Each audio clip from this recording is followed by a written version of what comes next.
Welcome back to the YouTubes. Verballers. It is time for the Brew&A. Are you showing? I can't see you, but you're showing a bottle or just a glass. What are you doing right now? I am showing a Dogfish Head pint glass right here on the camera. Woo! Dogfish Head, not a sponsor. No. And I am drinking a beer that, according to beeradvocate.com, pours a clear, crisp, golden, amber, orange color. That's so many words. Alas, it is still the Dogfish Head Pumpkin Ale, which I am working my way. Oh, the same thing you had last week. Same thing I had last week. Okay, I just got a gift basket, and this is Blood, not a sponsor, Blood Orange Wheat. I like Blood Orange, and I like wheat. It is Jack's Abbey from Framingham, Mass. Is a Radler. Okay. I don't know. I like all of these things. So let's see how I'm going to take a big swig while you tell people what they should be watching for. What you should be watching for here are your questions. We put out That's delicious. Call. Delicious. Yeah, great. Excuse me. Sorry. We put out a call across social media. We put out a call across all of our channels. Send in your questions for the Brew&A. Dan and I are going to drink some beer. You're watching this on a Friday. We're just going to ease our way into the weekend here. Talk some college football, a lot of not college football. Just going to enjoy ourselves here, Dan. Ty, this comes to us from David. Can you rank the current college quarterbacks in the state of Florida? I'm seeing a lot of scuttle that Dylan Gabriel's the best quarterback in the state of Florida when Kyle Trask is right there. And so is, I guess, Chubba Purdy? Yeah, I would put James Blackman last. You got Derek King? But Derek King's in there. I would still probably put Kyle Trask 1. Okay. He's probably got a better team around him. Yeah. Fair to say? Yeah, but we're just talking straight quarterback. You have generic state tech U. Do you want throw Kyle back there? Do you want the wee Dylan Gabriel? Dylan Gabriel. I don't know why. He's not tall, but he's not tiny. He does throw with some arc, a good amount of arc. You watch, it goes above the top of the frame a lot of the time. He throws with arc, or you have Derek King, who I wouldn't even say wild card in terms of he could just break something, like break off a huge run at any moment. So those are the big three to me. But the excitability factor with Derek King is higher than with Calm Throw Kyle and with Dylan Gabriel. I have Derek King 1. I would be inclined to put Derek King 1. Who do we put 2? I think Calm Throw Kyle. I think I'm putting Kyle Trask 2 and Dylan Gabriel 3. So the electricity of Derek King, and this is just my opinion, that's what seduces my college football brain. So I'm going Derek King, the best of Derek King, what he showed at Houston, what he has shown very early on, especially last week against Louisville. That's what does it for me. That's my quarterback kink, Ty. And then with what Kyle Trask has done against some of the better teams, not all of the better teams, but there is a seasoning to him against the best that when we saw Dylan Gabriel last year, he had basically two big options early on in the year against Power 5 schools, Stanford and Pitt. And he was awesome versus Stanford. He tore them apart downfield. And then you rewatch the Pitt game, and they made him hesitate so much. He looked like he opened a book and he was reading Farsi, or he was reading Italian, or he was maybe he knows all of those languages, and so that might be disrespecting him. But it's just like, I don't know which direction to read. I don't know from up from down. What does this umlaut sound like? I don't know any of this. Also, I've had a 16th of a beer, and I'm feeling great. Feeling it, yeah. All right, so Derek King, I'll go with 1. Yeah. I think Florida will have a better year. I think Kyle Trask will succeed more in his cocoon than Derek King. But that being said. And also the credit, you have to include the Dan Mullen factor, who has traditionally gotten so much out of his quarterback. So just the development advantage for Kyle Trask is pretty enormous, whereas we'll see with Miami, and we know to a certain extent with Josh Heupel, Dylan Gabriel should remain very good. Derek King 1 will go Kyle Trask, Calm Throw Kyle 2, Dylan Gabriel 3, Chuba Purdy 4, even though we haven't seen him, and then James Blackman 5th. Okay. I'm trying to think if we've left out anybody significant, and the answer is possibly. But listen, I'm drinking beer. I can't be held responsible for any sort of neglect here. Ryan Fitzpatrick, very good, not a college quarterback.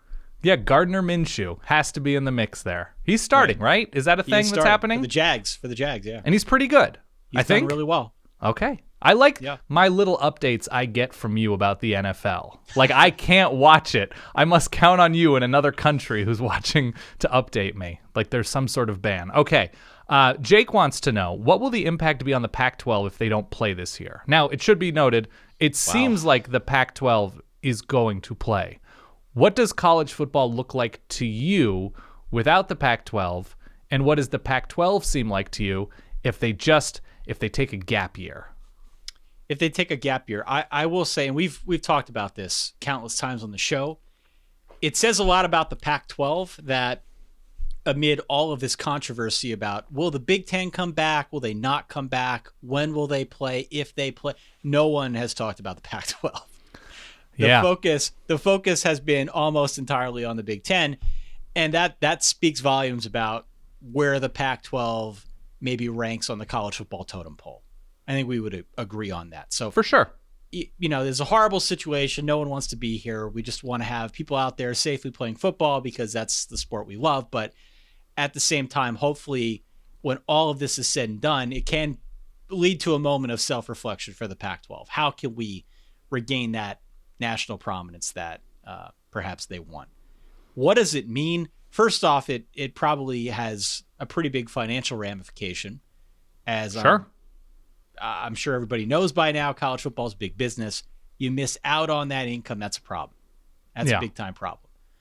Beyond I'm just talking in terms of reputation. Is it something that the Pac-12 can bounce back from if they're suddenly amazing in 2021? Or is it more of an uphill battle if you completely delete a season for, I think, somewhat justifiable purposes? Sure, nobody fully knows anything, but what does it do to what they have to claw out of then? Because they already seem to have to claw out of something because we don't know what's going on with them, and they're already not performing like the top teams in other conferences. I think, given the nature of them maybe being on the periphery of the controversy around the Big Ten coming back, not coming back, the Pac-12 may actually be uniquely positioned to come back from a scenario in which they do not play football, if you follow my drift. Sure. I think because maybe they aren't as in the limelight as some of those other Power 5 conferences, it certainly would hurt them in terms of recruiting. If there is 5-star talent that's planning on going to USC and suddenly you're in Ohio State that wants to swoop in, you've got a compelling case that you can make to that kid. But beyond that, I think the Pac-12 could pick up where they left off. I don't know what it looks like in terms of eligibility. It certainly means another year for Clay Helton, which I know USC fans aren't particularly thrilled about. But I think they could come back from it, and I don't think there would be that big of a mark on the conference if they did. See, I think it's going to take time because, so Really? let's envision a scenario in which they don't come back during the season, and let's envision a scenario which we think is in the process of happening, in which they find a way to have some sort of condensed season starting late October, early November.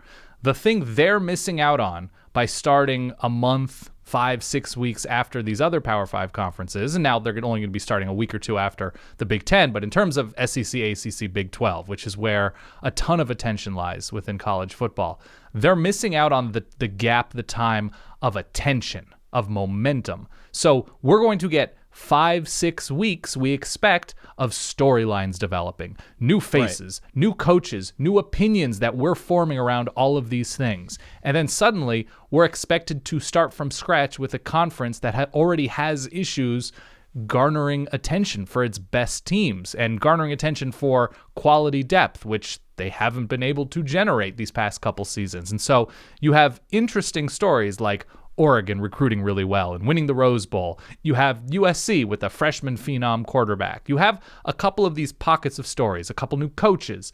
But really, if the Pac-12 can't make an early mark in the season. If you remember, like when USC was really, really good in the early to mid 2000s, they were jumping on Auburn or Arkansas or Virginia Tech, these big programs, and making a name for themselves immediately when the season started and declaring themselves, we are one of the country's best teams to follow up along the way.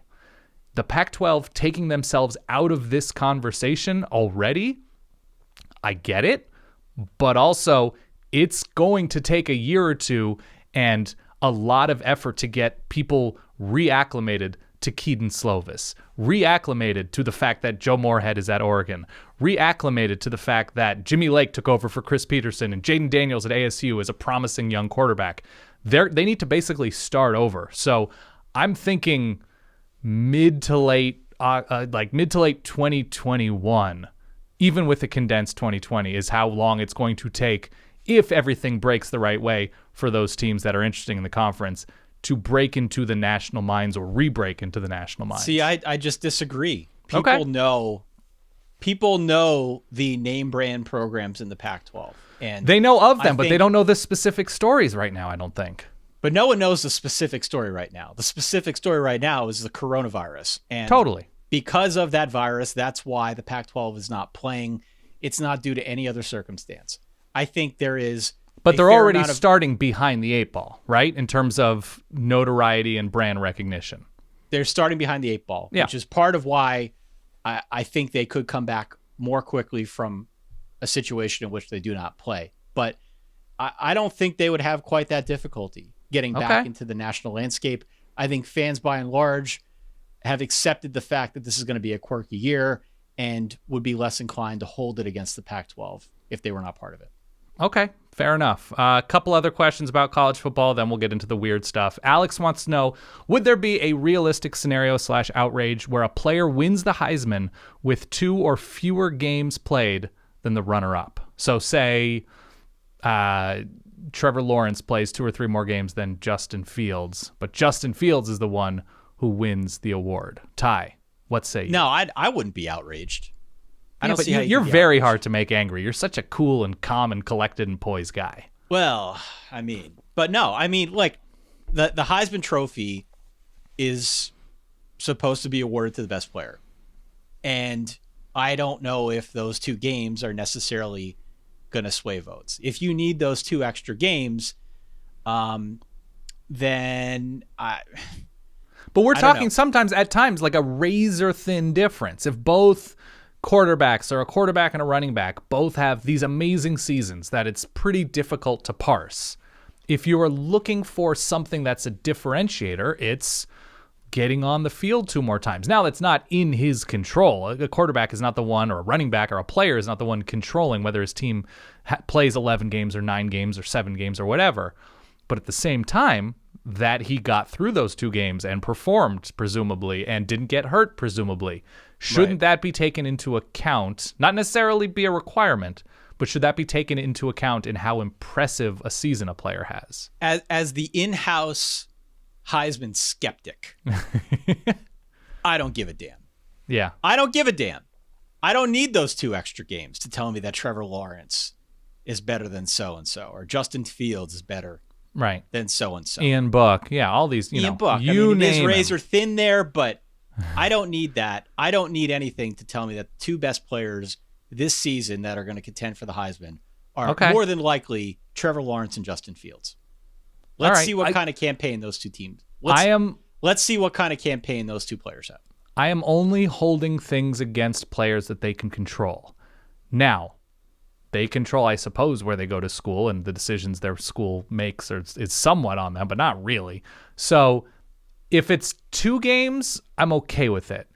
If it's 11 versus 5, I think I am just saying I'm going to tip my cap to the guy that played 5 amazing games and say, playing 11 amazing games, not a fault of the 5er, but this is an edge I'm giving you. It's a circumstantial edge, but it's an edge nonetheless. All right. Where are we going next? It's really funny to ask questions from anonymous users like Thick Van Exel. Although his question isn't serious, I do enjoy that we're like, Thick wants to know, A gentleman or lady named Thick with 2 C's would like to know. No, I don't know. Here's sort of show related. Beat U of A. I don't know if this is an ASU fan or an Auburn fan. I don't know. But wants to know, Dan's got a spinoff show. Download and subscribe, Big Boy Bets. You can do so at bigboybets.show. Dan's got a spinoff show. When do we get to hear about Ty's addition to the Solid Verbal Podcast Network? We've talked about various options here. I think I would want to do non-sports. Yeah, I would want a non-sports show. Okay. I'm tired of the sports genre. Why are we even doing this? People have written in and said, you lost your fervor for college football. It was like one guy. It was like one guy. Yeah. Continue. It wasn't too bad. I don't know. What topics would you like to hear me plumb the depths of? Whatever moves your creative needle. You're big into space, so we're doing the UFO show where you get to nerd out a little bit about, I don't know, plasma, gamma rays, novas. And I think if you got into some sort of technology space, that would be really interesting to me. Maybe sort of everyday technology. You have a lot of thoughts about what is and isn't worth it. So maybe some sort of guide to everyday tech. I don't know. Something like that I think would be interesting to me. Or maybe what the next step is. Okay, so we have, one of these phones. I mean, this is like a 6S. This is nothing special. But like what's the next thing? What is the next element that these things need to have? And I know your answer is going to be lasers, but that to me is interesting from you because most of your ideas that we've talked about, I think iTunes would reject just out of vulgarity. So we need to find that sweet spot for you. I think it's in the tech space. It's either tech space or, and we've discussed this as well, office bathroom etiquette. A full show. Just all the time, once a week, 45-minute episodes, office bathroom etiquette. Okay. If you can fill that time, then I'm greenlighting right now. That's the best idea I have right now. Ty, this is from Dan, but not this Dan. It's from a Wisconsin Badger named Dan. Okay. He compares the season as a Wisconsin Badger fan to... He's having mixed feelings, and he's comparing it to eating a Doritos Loco Taco while sober. That there's an element of it where he knows it should be happening under a different cloud, a different circumstance, so he's a little bit uneasy doing it, but he's hungry. But he's sustenance, hungry. Right? He's biting in. So he wants, inspired by that, he wants to know, what is your all-time, I know I'm going to regret this, but I'm doing it anyway, food? There was a place up at Penn State called La Bamba's. La Bamba's was a very cheap Mexican restaurant that all the students would go to after a hard night of drinking. Of course. And La Bamba's tagline, and I believe there are some La Bamba's locations still within Big Ten country. It's okay. They will never be a sponsor. Solidverbal@gmail.com, right in. But La Bamba's had a thing called burritos as big as your head. Now, it wasn't quite as big as my head. A small child's head. A small child's head. Yeah. It was big, and they had hot sauce that was not good, but very hot. Mm-hmm. And so on a couple different occasions, I decided either out of hunger or on a dare. It was always a bad decision, but the burrito as big as my head going down was a lot better than what would happen the next day. Yeah, it's a water slide. It's fun to jump on and throw down, and then there's going to be a pretty significant splash soon to come.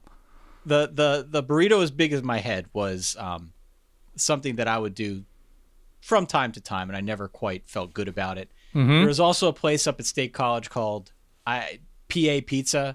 It was like the token cheapest possible pizza joint in the college town, and you could eat a whole pizza there. It didn't taste like, it tasted like cardboard. Yeah. But everybody has this in their college town, Ty. Everybody has a regrettable burrito late night. Everybody has a $3.99 student special large pepperoni. I believe it was $3.99 at PA Yeah. Everybody's. We had blackjack pizza and muchas gracias in Eugene. It reminds me, our friend Roger Sherman tweeted out, "Did you think that your squirrels were extra crazy on your campus?" And everybody thought that. Of course. No, but my campus for real had the craziest squirrels.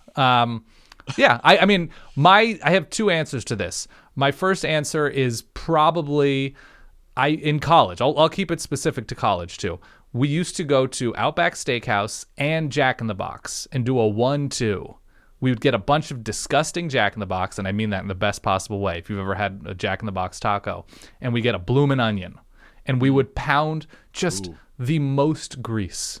And the next day was just the most awful, because generally it was somebody who wasn't drinking driving people who were driving through or whatever and swinging by and getting the bloomin' onion and tacos and bringing it back, and then just, you're watching like a Will Ferrell DVD and eating terrible food.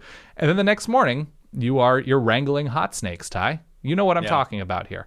I do. So my other answer is, those little chocolate frosted donuts like Entenmann's makes or Hostess. Sure. It's in for a dime, in for a dollar. What's the idiom? Something like that. Yeah. I could eat an entire box of those, and I feel terrible. I feel like after doing so, but it's either 0 or box is the serving size with those for me. So that's always a terrible decision. The only other recent example I have is going to Old Country Buffet, which I will never do again.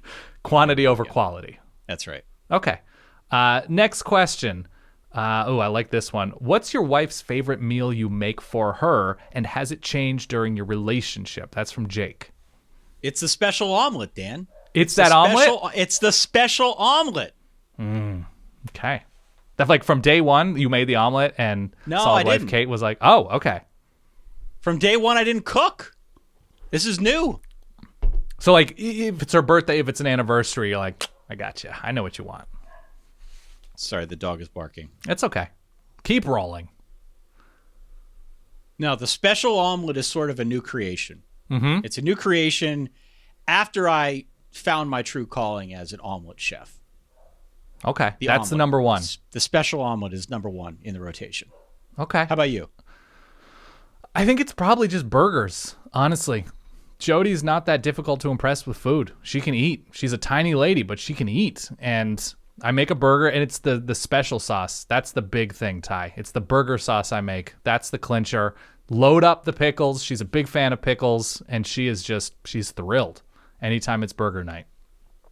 All right. That's my answer. Let's go. Final question, because this is one of the strangest questions we've ever received.